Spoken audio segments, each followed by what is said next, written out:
I think we should probably begin by having each panelist introduce themselves, and then I'll discuss the structure of today's program. But I'll begin. I'm Robert Williams of the United States Holocaust Memorial Museum, where I oversee a number of the initiatives in the museum's academic division, including our work on the Holocaust in the former Soviet Union and our research as it pertains to anti-Semitism. I also represent the United States to a 31-nation international organization called the International Holocaust Remembrance Alliance, where I chair one committee and am the senior advisor to the anti-Semitism group. So maybe Paul can speak next, since I can see him on the screen. Yes, thank you very much. My name is Paul Max-Morin. I'm the executive director of EGAM, the European Grassroots Anti-Racist Movement, which is a network that gathers the main anti-racist and human rights NGOs in Europe, in 31 countries. And we're actually it's been created in 2010 in order to structure a more integrated and more active European civil society against racism, anti-Semitism, racial discrimination, and genocide denial. Hi, I'm sorry for my accent, I'm French, that's true. I am Nathaniel Cohen-Soal, I'm from the UEGF, which is the French Union of Jewish Students, which I am the international delegate, so the international face more or less, and I am also the vice president of the European Union of Jewish Students, which are two organizations who are fighting for the right of students and more for the right of Jewish students, and also against racism and anti-Semitism, and show our remembrance a lot. And I don't see New York on the screen, but maybe if New York speaks, it'll pop up. Yeah. So my name is Simone Ben-Zaken. Can you hear me? Can you see me? I am the director of the Paris office of the American Jewish Committee. AJC is the global Jewish advocacy organization that has 10 international offices, one of them being Paris. Our office is responsible for being the interlocutor of the government, of civil society, opinion leaders, media, on a number of issues going from Middle East affairs to obviously the fight against anti-Semitism and racism. I have been the director of the AJC Paris office for the past 5 years. Thank you. Unfortunately, two of our panelists weren't able to join us this morning. The weather's been changing quite a bit in D.C., and people are starting to become ill as a result. We can talk about the environment later. But as a result of that, we had planned to have more of a Q&A. I think we're going to change that and make it a bit more conversational. I will still ask questions of the group and ask that they respond, but I'll be a little bit more of an active moderator than a standard moderator. I think we could begin with the title of today's program, Global Advocacy, Addressing Modern Anti-Semitism. Coming from an organization that's not an advocacy organization per se, nevertheless, I think we all are committed to addressing anti-Semitism. The U.S. Holocaust Memorial Museum, for example, is in place as a result of anti-Semitism, the largest violent manifestation of anti-Semitism to emerge was, after all, the Holocaust. So this is a subject that's close to us all. But our understanding of anti-Semitism, and by our, I don't mean my institutions, but our worldwide understanding of anti-Semitism is a little variegated and different. Each organization understands anti-Semitism in a certain way. The public understands it in a certain way. So I'm going to ask the panelists to begin by telling us how they understand the term anti-Semitism, how it manifests, and if the forms that we're seeing today are different than those that we've seen in the past. Maybe Simone can begin? Sure. First of all, in terms of the definition, it's probably, to me, it's a certain perception of Jews which may be expressed in hatred towards Jews. Let's keep it as simple as that. Today we see indeed different forms of manifestations of anti-Semitism, in particular in France, in particular, but also in the rest of Europe, to different degrees, and there are different forms, there are different degrees in the different forms of anti-Semitism, and I think we see the same kind of phenomenon happening a little bit all over Europe. I will speak to you maybe a little bit more specifically about France. In France, I think we can identify three forms of anti-Semitism. One is the sort of traditional extreme right anti-Semitism that has existed for a very long time, but that continues to exist in France. Recently, a poll has been done by an organization we've been working with, which is a think tank, Fondation pour l'innovation politique, which is the Foundation for Political Innovation in France, and they did a poll on public opinion, on anti-Semitism and public opinion. And what they found is, for example, that anti-Semitism in the extreme right and voters who are close to the National Front and to Marine Le Pen, anti-Semitism is much higher. So going from opinions like Jews control the media, Jews control finance, there is a Zionist conspiracy trying to pervert society, etc., etc. The second aspect, I think, where the second form of anti-Semitism and the second sort of anti-Semitism seems to be the extreme, coming from the extreme left, that sometimes crosses over, which expresses itself often in anti-Zionism. Now, I want to be very clear, that does not mean only the criticism of policy of the government of the State of Israel, but it is something that goes far beyond it. And sort of questions the very legitimacy of the State of Israel. It has been identified by intellectuals, but also by politicians in France as being an entry point towards anti-Semitism. Recently, for example, Prime Minister Manuel Valls has very clearly said, and also President Hollande have very clearly said that anti-Zionism is an entry point towards anti-Semitism. And the third anti-Semitism, third form of anti-Semitism, third group of anti-Semitism is anti-Semitism that comes from a minority within the Muslim community. Again, in the poll that was found, that within the Muslim community in France, there exists a larger majority, as in the rest of the French population, forms of anti-Semitism, it is also where some of the most extremist elements obviously happen. So, meaning Islamist extremism obviously finds its roots in parts of the Muslim community. So, I think this is where we can pinpoint today the three forms of anti-Semitism. Just a quick question before turning to the other panelists. The religious form of anti-Semitism that's still occasionally sprouting its head in countries like Poland, has that disappeared in the French context, or has that just merged with the more right-leaning causes associated with Front National, for example? Well, again, in the poll that was found, we found that there are still within the practicing Catholic community still elements, but there are often elements that have merged within the Front National. Paul or Netanel, would you like to add to that? Yeah. Join in? I'm joining, totally. I think it's a good description. Maybe because you also asked what we are doing for it, and what we are doing now in France for it, so I can speak a little about what UEGF is doing against all of that, and how we are fighting against it.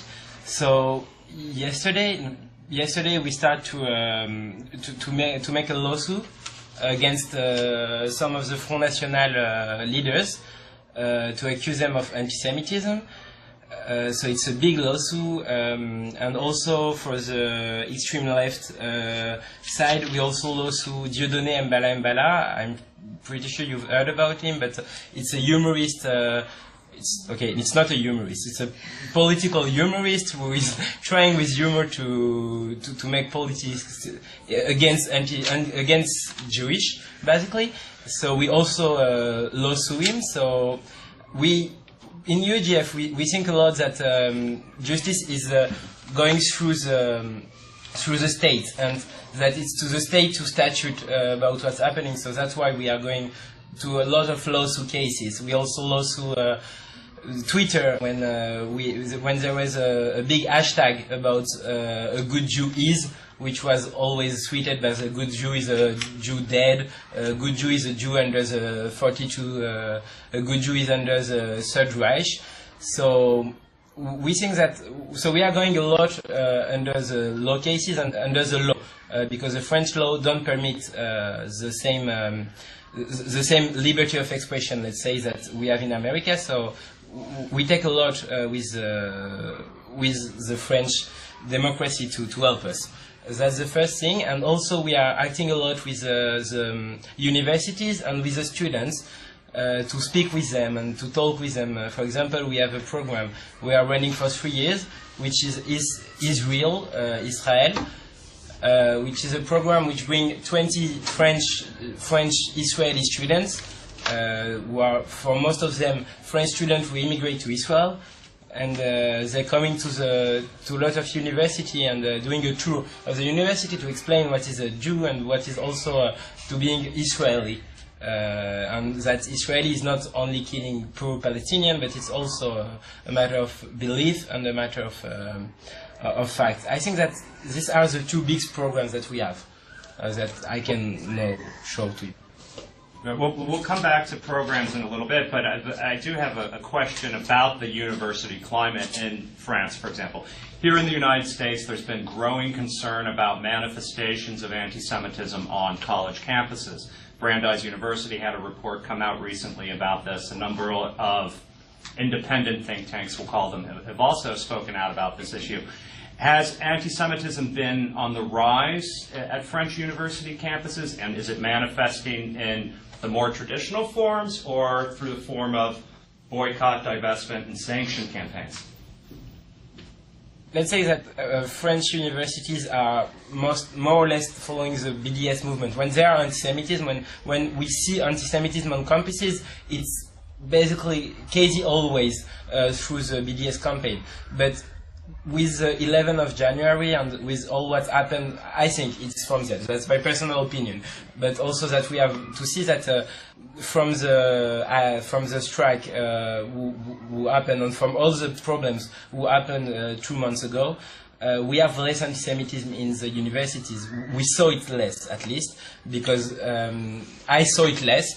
For example, Paris 8, which is my university actually, and which is also known for being a big anti-Zionist and anti-Semite university, which is also why I get there to combat it. But they had a conference. An anti-Zionist conference for BDS, which is the only university in all French who tried to hold a conference, and it was forbidden by the president of the university. At the end it happened, but they had only, okay, maybe it's not only for, but they had only 150 people, which is less than usual. So it's basically it's not going well, I can't say that. We still have problems, but people are tired about all these problematics, and they are speaking less and less about it. The most problem we are seeing it's in the schools, most that in the universities. But in the schools, UEGF is part of a program called Coexist, and we are acting in schools to fight SOS racism also, which is an ancient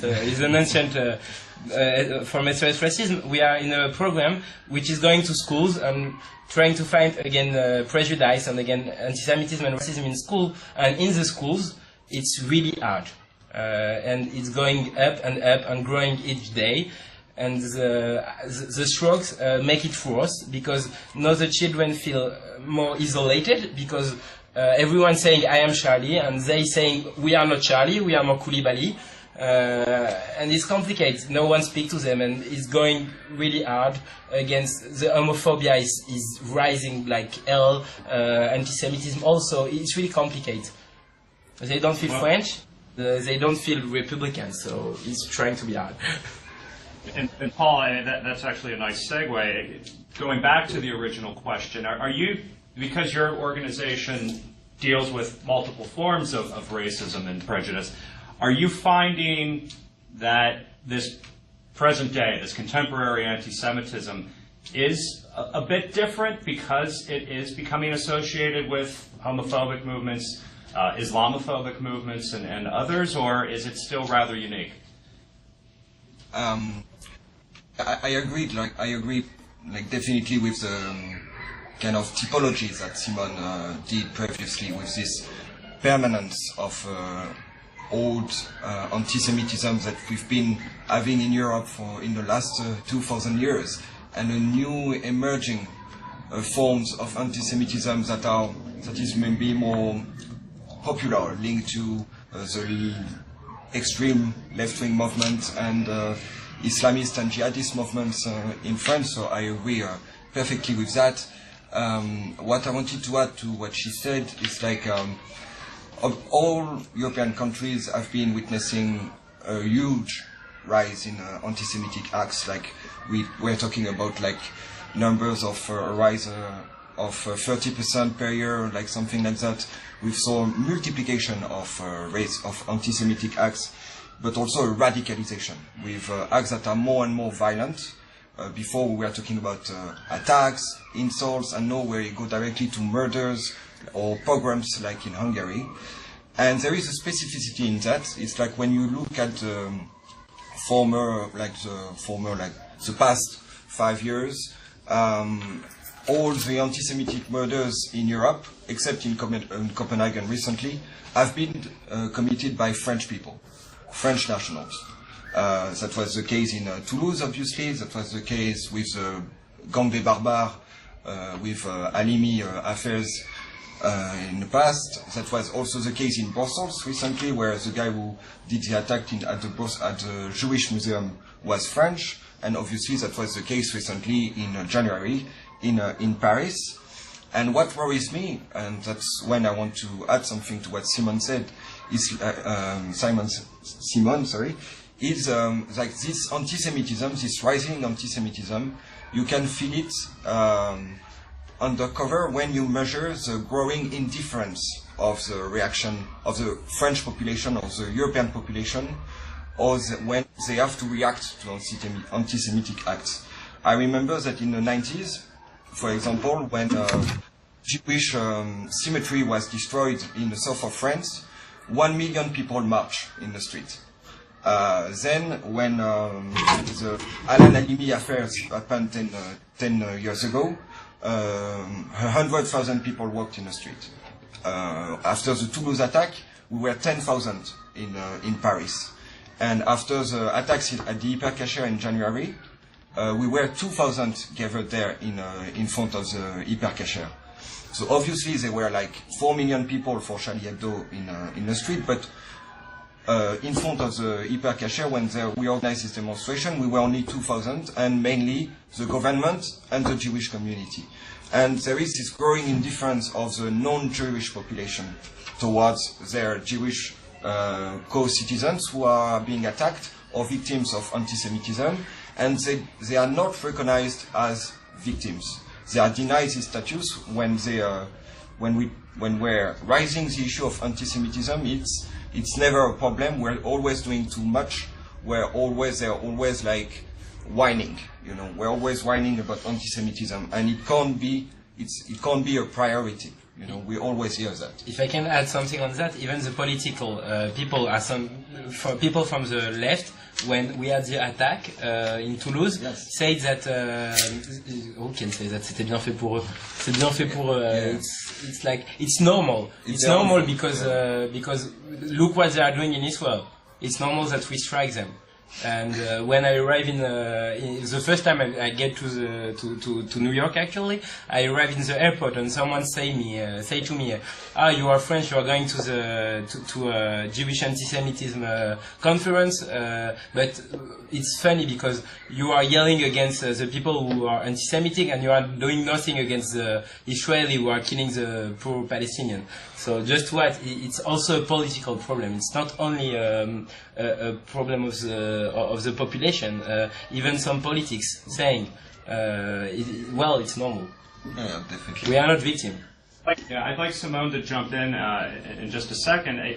But you bring up a very important point. When you look at larger human rights organizations that deal with human rights at, we'll call it a universal level, more often than not, there is, at least on a quantifiable, when you rank them, much more attention paid to perceived human rights atrocities in Israel than to atrocities that result from anti-Semitism or other human rights atrocities as compared to anti-Semitism. So in the human rights community, there is a perception that anti-Semitism can be a, for lack of a better term, non-problem.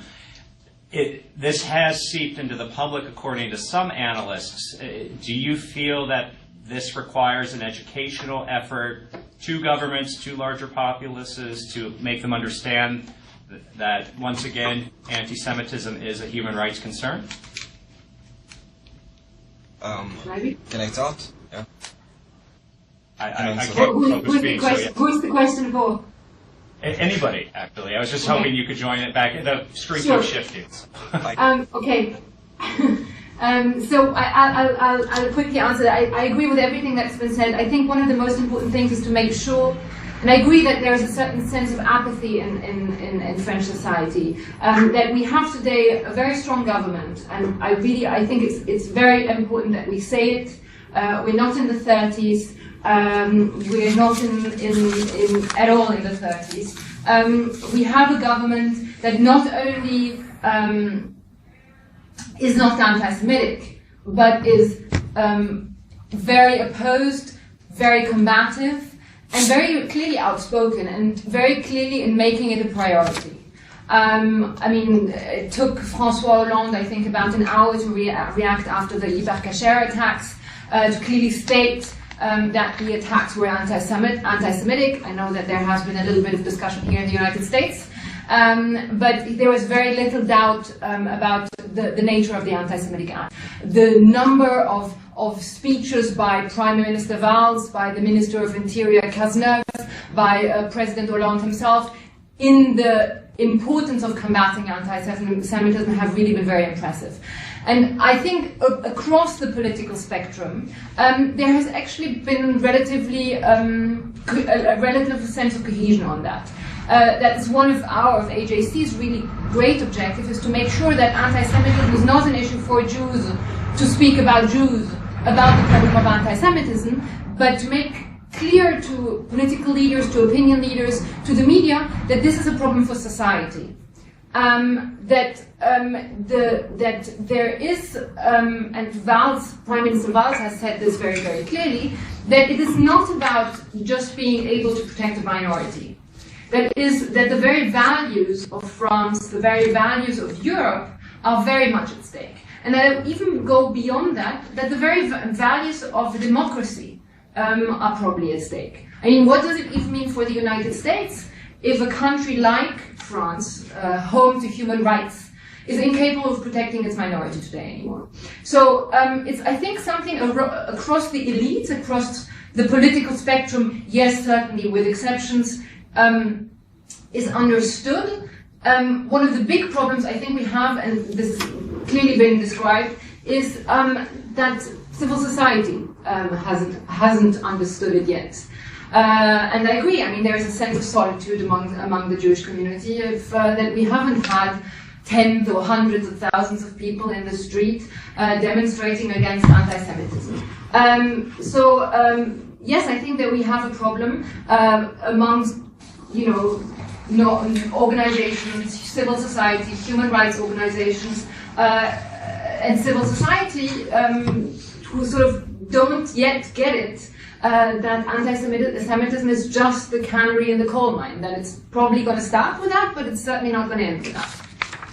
Well, okay, so speaking from an American perspective, it's very important that governments respond. You know, we would not be where we are today without the Civil Rights Act in the 1960s and the actions by a number of key politicians, but we're still not perfect, and after all, policy can only tell us how to live with each other. It can't teach us how to live with each other. So how do you overcome that gap?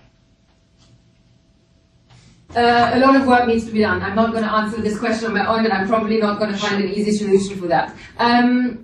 I think what we haven't had is several things. First of all, we have a problem that we haven't taught in schools.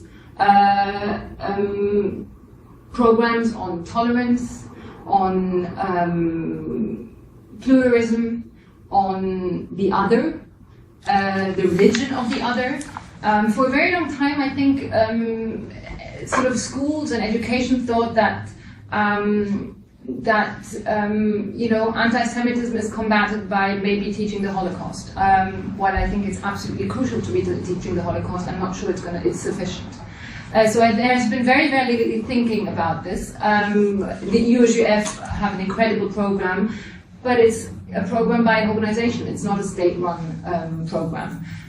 So I think much more needs to be done on that. And now, sort of, in the aftermath of the killings of Charlie Hebdo and Iber Cacher, we are starting to think also about how do we create a common project. How do we revalue our what we stand for? How do we create what we call le vivre ensemble, or le faire ensemble, living together or doing together? How do we create a common ideal?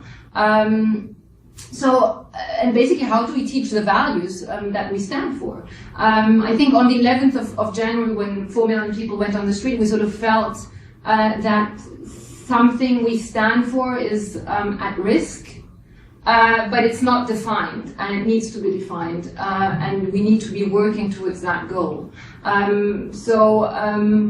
Government can't do it alone. We need to involve, and they need to be able to involve civil society into that. We've had this idea in France for a very long time that sort of everything is sort of, when there's a problem, it's sort of the solution is found by the government.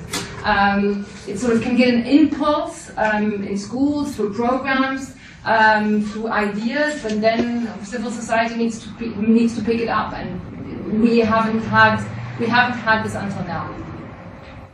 Paul and Netanel? To also respond to that, another problem that we have is that we are going to a bad cycle. We are going into a real bad circle because population of each communities are getting more and more close to their community and less open. That's a real problem that we have in France, at least. I don't know for the other countries, but in France we have this problem that everyone's starting to be afraid from each other. So it's really complicated because it's not just a matter of arrange meetings. It's also a matter of changing the minds of the people and changing what they are thinking, and it's being really complicated. More they are afraid, and more they are close to their community, and more they are close to the community, more they are afraid, and it's being worse and worse and worse. And the problem, and where I join totally Simone, it's that the French government reacts.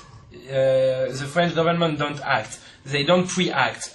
They always react, so it's always after the problematic. But the problem is already here, so it's too late. It's always too late, and now we have to think about doing something in a country and in a place, and in places where it's already too late. So it's another reflection the reflection that we have for the 5 past years, because now we can really act. It's too late. People in the school are already close and not speaking to each other because they are afraid of each other. So we have not to think everything in another matter, and with the government for sure, but the government is already too late, and that's what really makes me afraid. And it's not only a French problem, it's also a European problem. From what I've seen, from what the other countries are saying when we are talking with the UGS, it's more a European problem than just a French problem. Yeah, Paul, maybe you want to. Yeah, yeah. To add to that, I would stress that we need to break this indifference between the French population and Jewish population, French Jewish population, because it becomes like anti-Semitism is only the business of the Jews, and I will.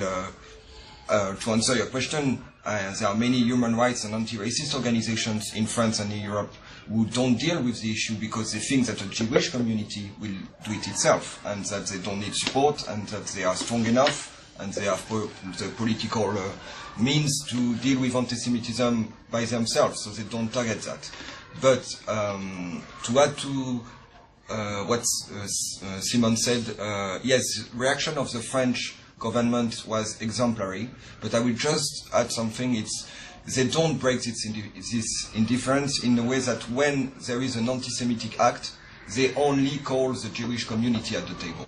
They don't involve over non-Jewish organizations around the table, and they are in this frame of mind that it is a Jewish problem. And this is a big problem, because how do you want Amnesty International or other organizations to get themselves to integrate this issue in their agendas if they are not around the table when we discuss anti-Semitic murders? And that's a big problem. To add to that, the political reaction was very good, but and they put lots of money into the security that kind of, like the Jewish and Muslim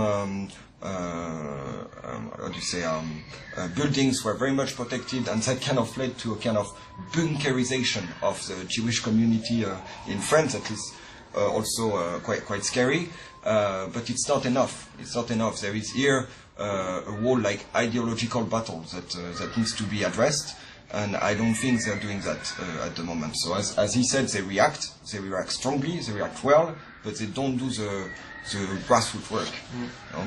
And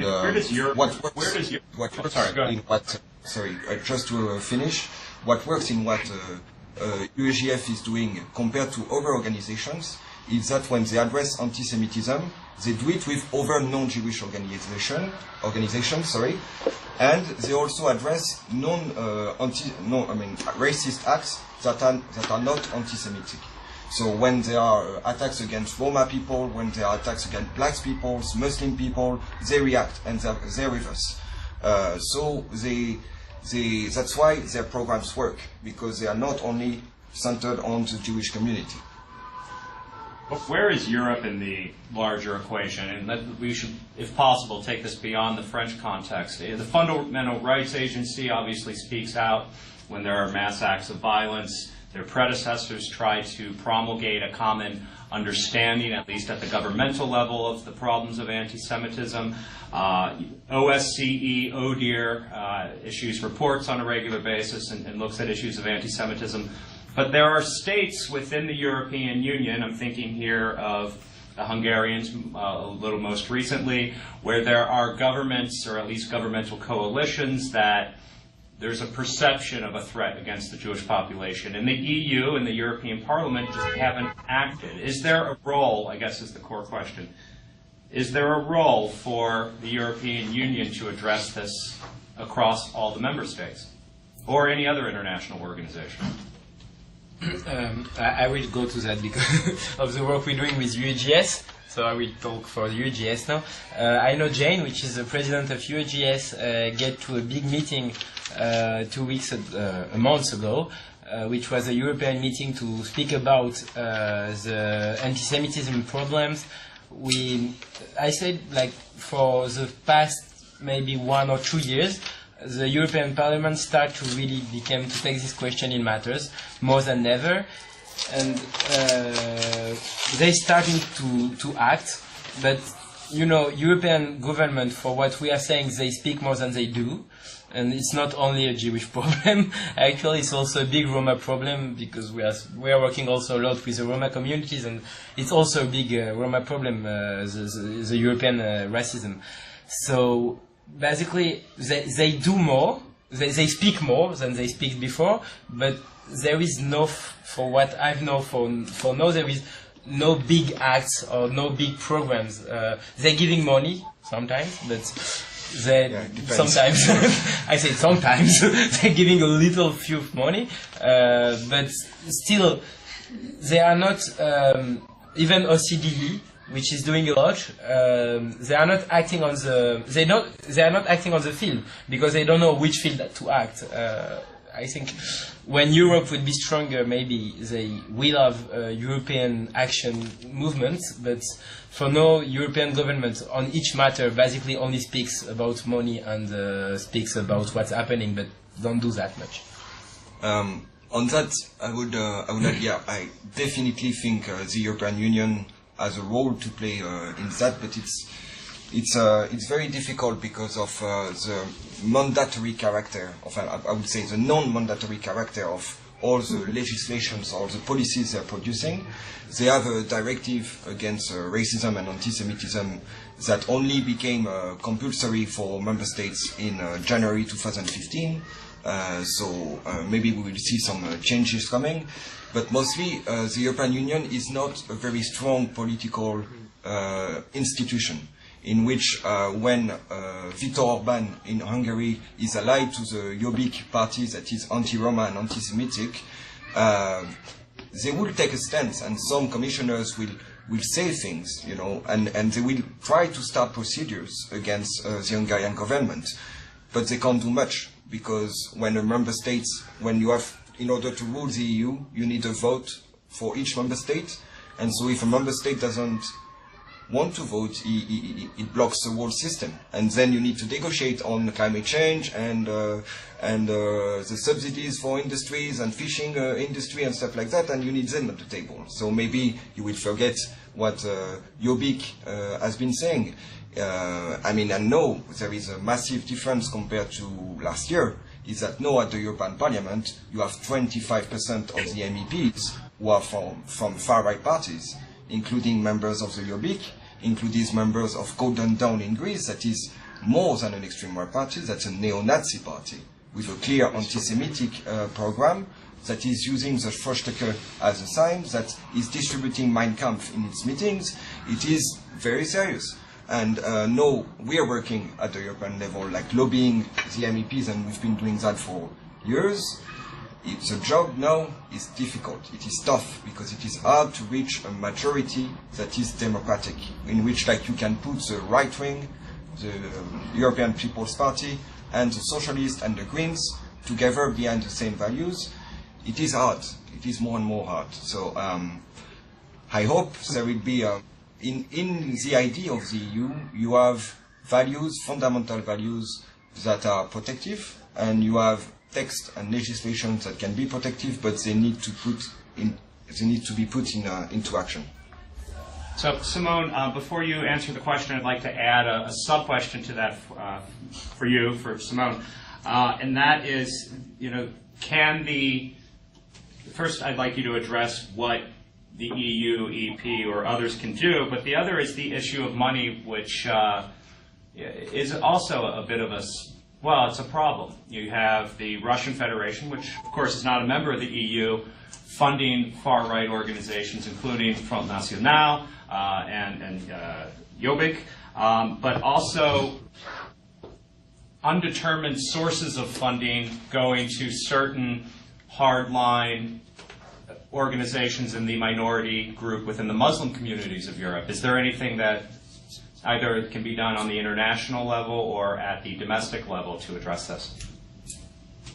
No, absolutely. You're absolutely right. It is. First of all, I would like to add to what has just been said, that it's been extremely challenging, for example, to set up a hearing at the European Parliament on anti-Semitism. I mean, our office, the Transatlantic Office, as the Transatlantic Institute, which is the AJC office in Brussels, has been asking, and I know other organizations have been asking this for very long, just to simply set up a hearing in the European Parliament on anti-Semitism. There's always the need to add to this Islamophobia, and it's a huge problem. Not that I don't think there should not be a meeting and a hearing on Islamophobia, but it doesn't have the same sources, and it doesn't have the same manifestation. So to have a common hearing on both is not very smart. So it's a huge problem. It's a huge problem in the European Parliament. I think there would be a role for Europe, because the reality is that there are the same kind of, as I said earlier, the same kind of phenomena that are happening all over Europe in different form of manifestation. There is certainly a difference between Eastern Europe and Western Europe. There are different manifestations where sometimes the extreme right is stronger, where radical Islamists are less stronger. But we see the same kind of phenomenon happening, where basically you have on the one hand the extreme right populist parties that are growing. On the other hand, you have radicalization and radical Islam that is growing, and basically the space of European ideals, of democratic pluralistic values is basically shrinking, because the two other extremes are feeding off each other. And there is virtually no European thinking about it. There is very little space to discuss common practice, for example, best practice. What are the things that work? What are the similarities? What, despite different models, I mean, the model of France in terms of the Republican model of laïcité is entirely different than the Anglo-Saxon model, for example. Nevertheless, the same kind of phenomena happen. So what is it that is happening? And there's like virtually no thinking about this. There has been a declaration after this summer, but it was just a declaration, between the foreign ministers of France, Germany and Italy, after the different anti-Semitic attacks that were happening during the summer's war between Gaza, between Hamas and Israel. That was a good thing, but it needs to go beyond that. There needs to be maybe a meeting between ministers of interior, maybe between ministers of justice at a very high level. Maybe there need to be, in France, for example, we have an interministerial delegate to fight anti-Semitism and racism who was recently appointed in January. Maybe there should be these kind of posts in other European countries. Maybe there should be a coordinator in the European level, as we have now a coordinator on terrorism. Maybe there should be a coordinator on the European level on anti-Semitism. So all of this should be happening. So you mentioned the financing by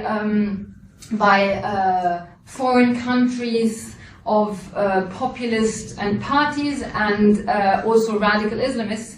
It's a huge problem. In France recently, Prime Minister Valls, it's gone relatively unnoticed, but he made a statement that he wanted to ban financing by foreign countries of religious Islamic institutions in France. I'm not sure that we're going to get there, but I think it is absolutely crucial. If we've had a huge debate and for a very long time in France about creating an Islam of France rather than Islam in France, for that we need to make sure that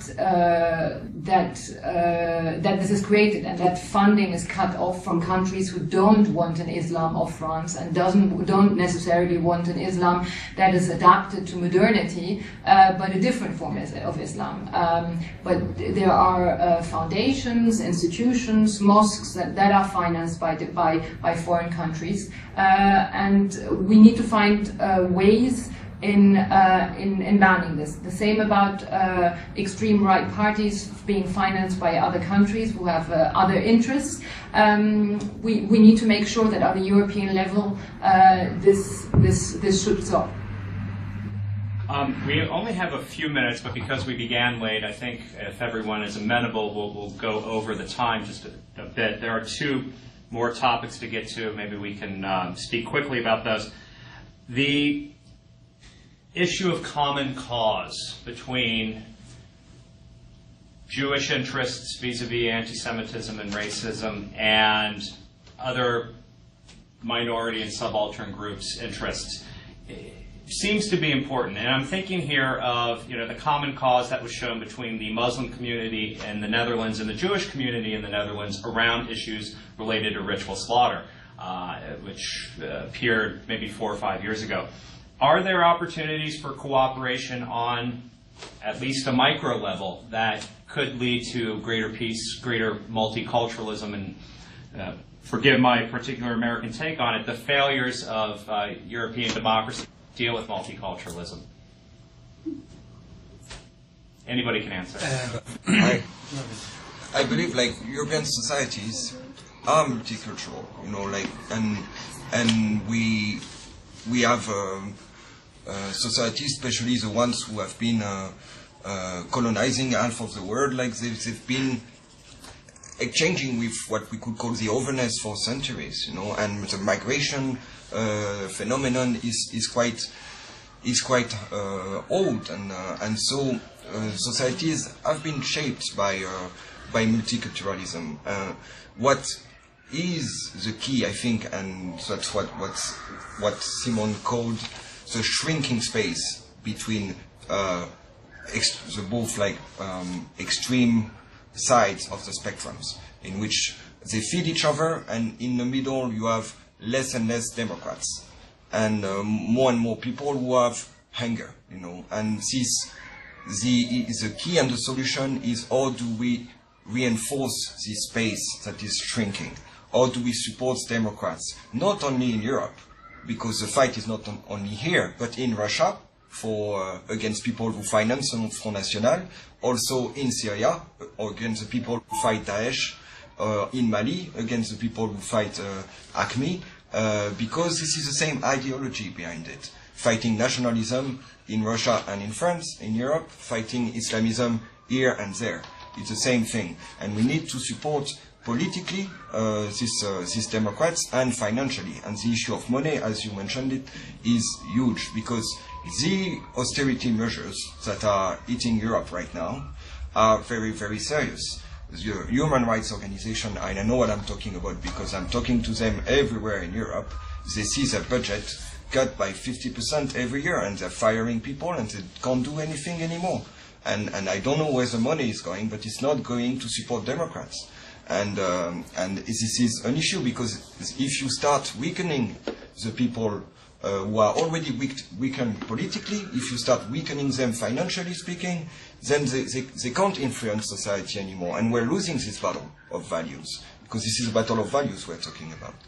And we're all conscious that we live in multicultural societies, and we need to propose this alternative. Today, Europe is hit by a crisis that only nationalist movements and Islamist movements, let's say movements that promote an exclusive views on identities, are answering. They're saying, yeah, you have fear, you are scared, and we will propose you a model of society in which you will be secure, you will feel secure, because it is simple, You are white, you are Catholic, and therefore you belong there. You are Arab or Turk, and so therefore you are Muslim and you belong there. What is lacking is how do we create a promising alternative to that? And politically there haven't been much propositions on how we can overcome this crisis by proposing a more challenging, a more promising, democratic alternatives that could be a reinforcement of the European project, a civilizational kind of challenge that will be based on democratic values and on living together. And that doesn't exist yet. I entirely agree. It's something we have been saying, and I have been saying for a very, very, very long time. I think I would just like to add one tiny little thing, is that we are facing two very strong ideologies. We are facing, on the one hand, the Islamist ideology, very clearly defined, with a promising ideal, whether we like it or not, but it has a very strong ideology.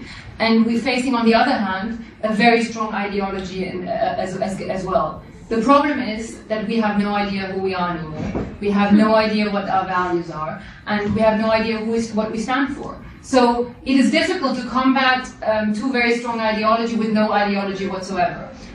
So I think there is a real necessity not only to redefine, to basically redefine who we are and what we stand for. Again, I think on the 11th of January, we sort of indistinctly felt that what we stand for was threatened, but there was no name put on it. There was no actual work on trying to redefine what we want to defend. So I think there is a real huge necessity of doing this. And in terms of the opportunity to work together on issues such as ritual slaughter and circumcision, it's not an issue in France. It is an issue in different countries, in other countries. And I think there is space. In Germany, for example, in Holland, as you mentioned, there was space, and there is space to basically cooperate together. But I think we also need to find not only defensive ways of being able to work together, so not only defending the right to ritual slaughter and the right to circumcision, but also try other ways to work together and to communicate together. And I think, again, the European ideals, whether it is defended by Muslims or by Jews or by whoever, is something more positive, and that we should be working on together. It's a very long way to go, but I think if we don't do this now, I mean, you know, in a very long time ago, not that long time ago, the choice was between communism and Nazism. I really don't want to find myself in that situation today. Just to move on. I just wanted also briefly, please. Yes. Yeah, okay, really quickly. I actually personally tried to do that, to work on specific questions. Twice I did this, once with UGF and once with UEGS. Both of the times, we did once on the extreme right problem, when we tried to fight it with the Muslim population, who is also against extreme right, for obvious reasons. And we also did that when Marine Le Pen, well, but it was more a national problem, said that we have to forbid halal and kosher food into the schools.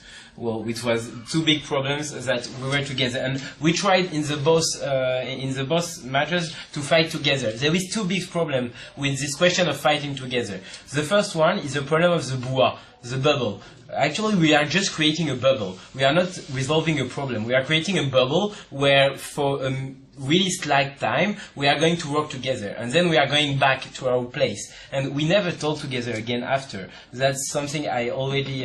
That's something we are always saying. Sorry, is that when after the combat, we're going back home, and we are not going back to fight together. And let's say, if this possibility was bringing together people who never meet, it will be great. But the other problem is that the second point is that, a matter of fact, the people who are fighting against anti-Semitism, or we are fighting against Front National, or we are fighting against the slaughtery problems, are also the same. We are basically fighting together on all the times. We already know each other. The one who are acting already know each other, and we are not that much of peoples. So basically, I know everyone in SOS Racism, and we are. No one in SOS Racism will be anti-Semitism, and basically, okay, there is some problems, but let's say the big activists are not, and in UEGF we have not that much of people who are anti-Goy, let's say, and so we are all, when we are fighting together, we are fighting together with people who are already well mind about all these problematics, so they have no problem. And the other, they are not fighting with us, so they don't know each other. It's not a way to know each other. That's for me, it's not a good solution. Like, it's not a solution to fight together against something. I think we'll conclude with a bit of a statement and a question about where we can go from here. You know, there is something particular about the European tradition of anti-Semitism as opposed to other forms of European racism. Here in the United States, it's been actually reversed somewhat. You know, while there have been significant and long-standing trends of acts of violence against the African American community or the Native American community, action against Jews as such within the United States has been rather limited. This isn't to say that anti-Semitism has never been a part of American culture. It certainly has, at least since the development of the Ku Klux Klan in the 19th century. But, you know, there's only been one lynching of a Jew in the United States, that of Leo Frank, at the turn of the last century. Whereas in Europe, there's a 2,000-year tradition. I say this as the son of European immigrants. A 2,000-year tradition of anti-Semitism. And it comes in cycles. How do you pledge, and if we could speak on a European-wide level, if possible, how do you propose we do this? What is, if you had to identify one broad program, would it be education? Would it be government action? Would it be grassroots initiatives? Where might the solutions lie? All of the above. What? All of the above. No, it's honestly, I mean, it's not one single, I don't think it's one single solution. I think it needs to be a complete plan. I think government in Europe need to be speaking out very clearly. I think it's very important to define and use the right words when we speak about anti-Semitism. I think it is very important not to be politically correct. We spent a long time being politically correct and creating a lot of damage. The reality is we've wasted a lot of time and lost too many lives. And the problem has become so huge that sometimes we ask ourselves if it's not so unsurmountable. So number one, government action is absolutely crucial. Speaking out and naming things very, very clearly is absolutely crucial. Counter-radicalization, education is absolutely crucial. We see today, and it's an issue that we haven't addressed, we spoke generally about radicalism, but we have a huge number of European bred and born people who go to join Syria and Iraq, to join ISIS or other terrorist organizations, and to pose a huge threat to Jewish communities and Europeans in general. I mean, all of the cases going from Mohamed Merah to Medine Mouche to the Kouachi brothers to Koulibaly all went through the same kind of circle. So counter-radicalization programs need to be done. I'll give an example. In France, we don't have a counter-radicalization program. I think education is absolutely key. Recreating values and redefining who we are and what we want to stand for is absolutely crucial. And then really what we need to find is a way to get civil society to act together, because and not because, again, not only because a minority is threatened, not because Jews are threatened, but because Jews are the canary in the coal mine, and the very idea of what we stand for and what Europe stands for is at risk. So all of the above. I try in one sentence. I will say that the government have to band together to finance and create an educational program against racism and radicalization, which is basically saying that the same thing that you say, like everything is important, but they have to be together, not to separate them. Yeah, I agree. Like the fight is global. As I said before, I believe it's ideological, so it involves all strands of society. To what Simon and Nathaniel said, I would add, like, the fight online is also a big challenge at the moment, and I got the feeling that European states, except in England perhaps and in Germany, they don't really know how to do that. So there is a lot of exchange of expertise to be done on how to fight neo-Nazism and Islamism online. So to break this circle of hate, I would add that to the list.